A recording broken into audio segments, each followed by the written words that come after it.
දැනට මම ඔයාලට කියලා දෙන්නේ වේපරයිසර් එක කොහොමද නිවැරදිව අපි සකස් කරගන්නේ කියලා. වේපරයිසර් එක මෙහෙම ගලවනවා. මේ පියන මුඩිය ගලවන්න ඕනේ.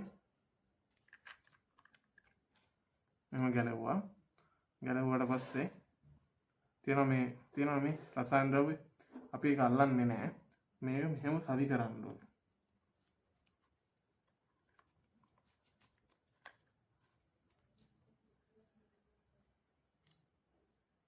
දැන් අපි මේක හොඳින් සවි කරගත්තා. මේක අපි දැන් හොඳින් සවි කරගත්තා. සවි කරගෙන තියෙන්නේ.